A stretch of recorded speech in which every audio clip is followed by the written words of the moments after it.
मेरा नाम है राजेंद्र मेघवार और जो है मैंने अभी रिसेंटली CSS 2021 जो है वो क्वालिफ़ाई किया और मेरी जो एलोकेशन हुई है वो पुलिस सर्विस ऑफ पाकिस्तान में एज ASP हुई है। अब देखिए CSS का जो इंटरव्यू है उसमें जो है there are various factors involve. अब उसमें जो है एक तो पहला आपका मेडिकल होता है, फिर आप उसके बाद 2 दिन का आपका साइकोलॉजिकल होता है, देन आपका जो फाइनल इंटरव्यू होता है। तो इसको भी आपने ना उसकी भी प्रिपरेशन इंटरव्यू की जो होती है वो भी सिस्टमेटिक होती है, आप उसकी भी स्ट्रैटेजी अलग से बनाते हैं। अब मेडिकल में क्या होता है, आपका जो है वो BMI पूरा होना चाहिए, आपका बॉडी मास इंडेक्स पे जो है आपका मास पूरा होना चाहिए।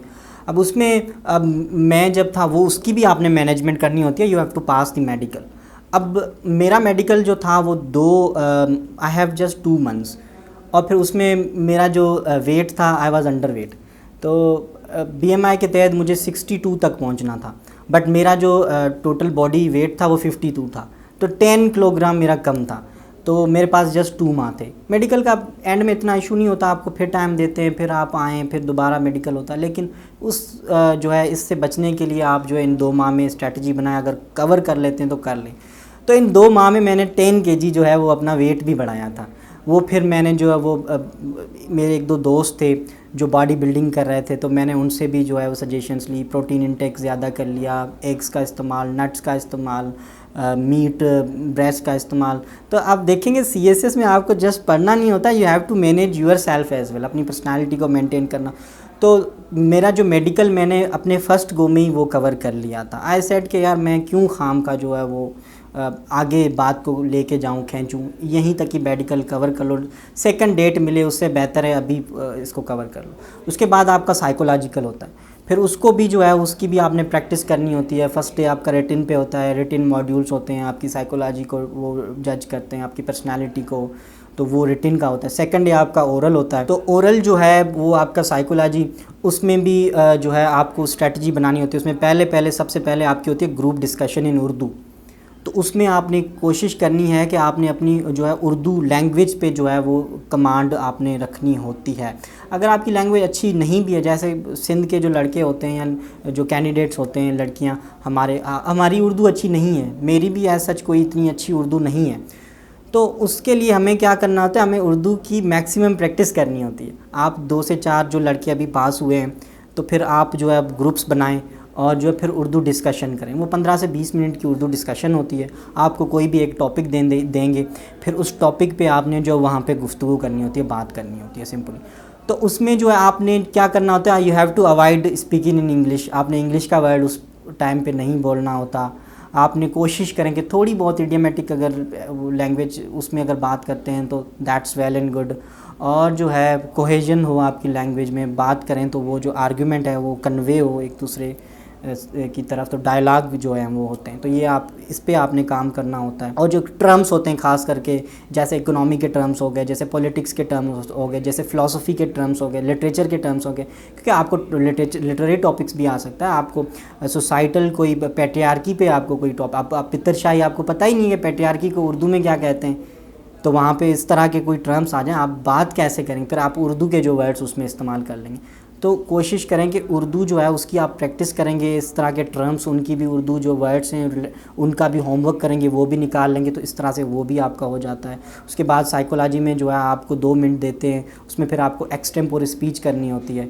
फिर उस एक्सटेम्पोर स्पीच में आपको क्या करना होता है कि आपको एक टॉपिक देते हैं, फिर आपको जो है वो रूम से बाहर भेज देंगे 2 मिनट के लिए, और 2 मिनट में आपने विदाउट एनी पेन पेपर आपको उस पर जो है वो स्ट्रैटेजी बनानी है, और जो स्पीच अपनी जो है वो इन माइंड जो आपने बना लेनी है। फिर उस पर जो आपने आके 2 से 3 मिनट उस पर बात करनी है, 2 मिनट बात करनी है। तो वो टॉपिक आपको जो है वो देते हैं, उस पर आपने स्पीच करनी होती है इंग्लिश में एक्सटेम्पोर। उसके बाद जो आपका एक कमांड टास्क होता है, उस कमांड टास्क में आपको जो है कोई एक टास्क देंगे।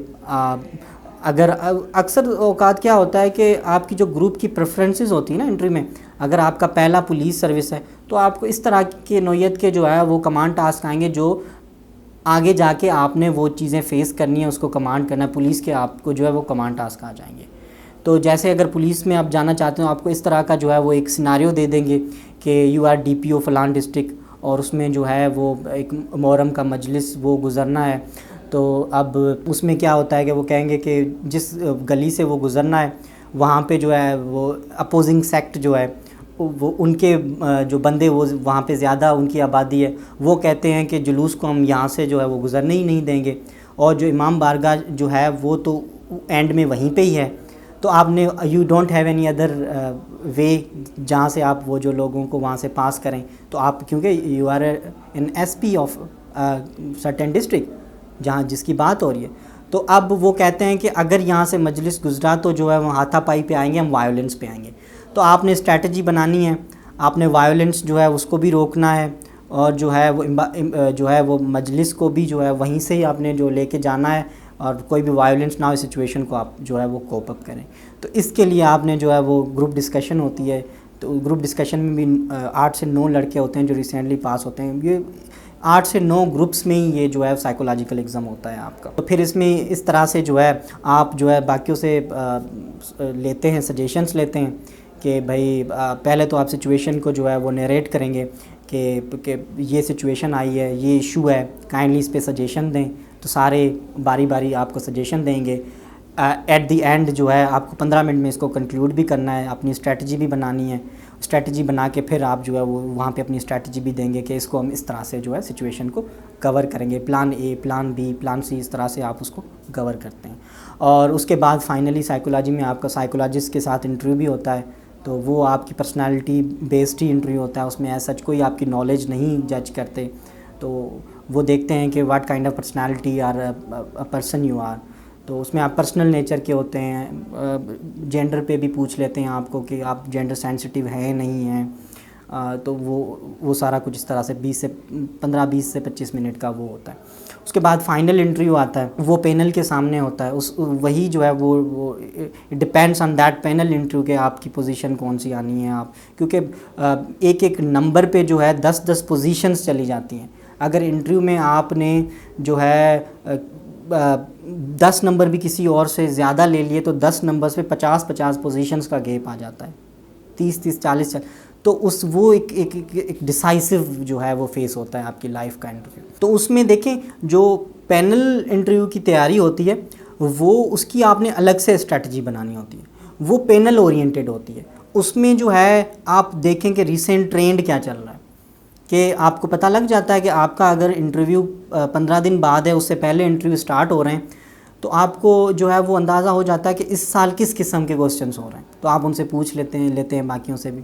तो उसमें एक तो आपने अपने जो 12 सब्जेक्ट्स हैं उनकी रिवीजन तो एनी हाउ करनी होती है, इन 2 से 3 माह में जितने भी आपको मिलता है टाइम, तो आप उसकी तैयारी करते हैं, रिवीजन करते हैं सारे सब्जेक्ट्स की, वो आपकी रिवीजन हो गई। उसके अलावा आप देखें कि करंट ट्रेंड क्या चल रहा है, आप पैनल की भी स्टडी करेंगे, वो लोग कौन कौन से लोग जो पैनल में हैं, वो 21वें 22वें ग्रेड के जो है ऑफिसर्स होते हैं, जो चेयरमैन साहब भी होते हैं एफपीएससी के, उसके अलावा बाकी भी ऑनरेबल जो मेंबर्स हैं एफपीएससी के वो भी होते हैं।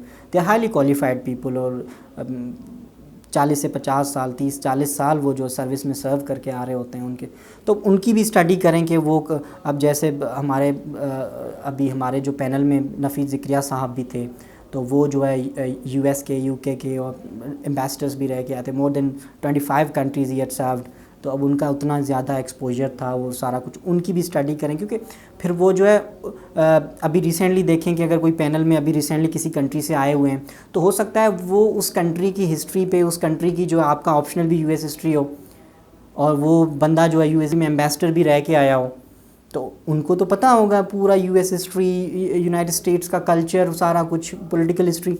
तो हो सकता है उसमें आपसे वो ज़्यादा जो है वो क्वेश्चंस हों, और वो जो आपको खींचें वहाँ से। तो इस तरह से पैनल ओरिएंटेड स्टडी करें। इस साल हमारे बारी में क्या हुआ था, वो टोकन क्वेश्चंस ज़्यादा पूछ रहे थे, एमसीक्यूज़ नेचर वाले जो क्वेश्चंस थे, जीके के ज़्यादा पूछ रहे थे, ज्योग्राफी के ज़्यादा पूछ रहे थे। तो हमने जो है वो ये रिवीजन भी की 12 पेपर्स की, उसके साथ साथ थोड़ी बहुत पैनल पे भी जो है वो आप थोड़ा देखेंगे पैनल किस किस्म का, उसकी भी स्टडी करें। उसके अलावा जो है वो इस साल जैसे टोकन्स हो रहे थे, तो टोकन की भी तैयारी हमने कर ली। और इसके अलावा जो है अपनी पर्सनालिटी की भी स्टडी करें, उससे भी आउट ऑफ आपको क्वेश्चंस आ जाते हैं। अपने नाम का मतलब क्या है, आपका बैकग्राउंड, आपका डिस्ट्रिक्ट। अब बदीन डिस्ट्रिक्ट से इनिशियली क्वेश्चंस ही मुझसे जो है अपने डिस्ट्रिक्ट से ही हुए थे कि बदीन को कोस्ट लाइन लगती है नहीं लगती, बदीन को शुगर स्टेट क्यों कहा जाता है, क्योंकि देयर आर 6 शुगर जो है इंडस्ट्रीज़ इन बदीन। तो वो आप ना अपने डिस्ट्रिक्ट की भी ओवरऑल स्टडी करें। वो फिर मैंने ना वो डिप्टी कमिश्नर ऑफिस से वो उनका एक बुकलेट उन्होंने पब्लिश किया हुआ है, हर डिस्ट्रिक्ट पे तकरीबन होता है, बुक जो है वो निकलवा लें। तो अपने डिस्ट्रिक्ट की भी थारो स्टडी करें, अपने डिस्ट्रिक्ट की, अपने एरिया की, ठीक है। तो इस तरह से ये 4-5 पॉइंट्स जो हैं इनको भी लेके चलें और ओवरऑल एक होलिस्टिक स्टडी बनाएं हर चीज़ की, मेडिकल से लेके साइकोलॉजी से लेके फाइनल पैनल इंटरव्यू तक। तो इस तरह से लेके चलें, होपफुली जो आपका इंटरव्यू भी अच्छा हो जाएगा।